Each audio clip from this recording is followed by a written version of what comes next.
Okay, nakagulat ang paglabas ng The Rapist of Pepsi Paloma movie. At ano pa ba ang significant o kahalagaan nito sa ngayon? Mapapanagot ba yung mga suspect na iniisip ng tao sila Tito Vic and Ricky DeHorsey at may kinalaman daw dito si Tito Soto sa cover-up ng kaso, allegedly. Pero may halaga pa ba ito? Siguro for entertainment purposes, for history ng showbiz na isang sa malagim na nangyaring krimen, unsolved cases, unsolved case na nangyari noong panahon na yun. Napakatagal na po nito, 1982 pa ata nangyari. Sa usaping legal, masyado ng expired o hindi na pinagpatuloy ng biktima na si Pepsi Paloma kung sino pa talaga ang nasa likod ng pag-aasa sa kanya. At sa usaping legal din po, pagka prescribe ng krimen, hindi nakarating sa korte, hindi nag-demanda yung biktima, ito ay mababaliwala na po, expired na. Kumbaga sa gamot, hindi na pwedeng inumin kasi expired na.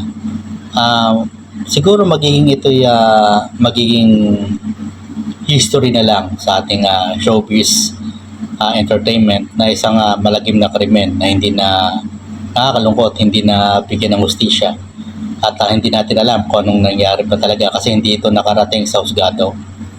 So dito baliwala na po ang ganitong klase ng pelikula at pwedeng depende kung magdidemanda ng libel o cyber libel itong sila Tito Vic and Vic Soto and yung namatay na may kumikamaganap pa itong si Ricky DeHorsey. So ito depende din sa mga nakikita ko sa comment kung i-absolve ba si Vic Soto kasi yung trailer makikita nyo talagang yung pangalan ni Vic Soto talagang sinigaw doon.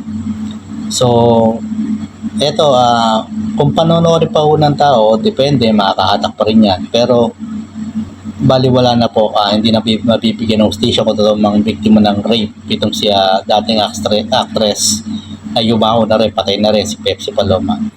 So ito yung magiging case unsolved na lang po sa ating movie industry. Nakakalungkot man isipin pero ganyan po talaga. May hangganan ang pagsampa ng kaso. Hindi po yan po kailan nyo lang gusto. Pag inabot po yan ng prescription, hindi na po pwede. So kailangan dito lakas ng loob, especially nakakalungkot sa mga biktima ng rape ay talaga namang nakakalungkot ang nangyari sa lalo na kung totoo syempre. Pero sa bandang kabilang banda, kung ikaw naman ay akusado sa rape at hindi mo naman talaga ginawa, kawawa rin naman. So talagang maganda pinaparating talaga sa husgado at hindi lang sa media ang mga nangyayaring aligasyon, lalo na kapag seryoso, lalo na kapag rape. So hanggang dito lang po muna yung vlog. Maraming salamat. Happy New Year po sa lahat.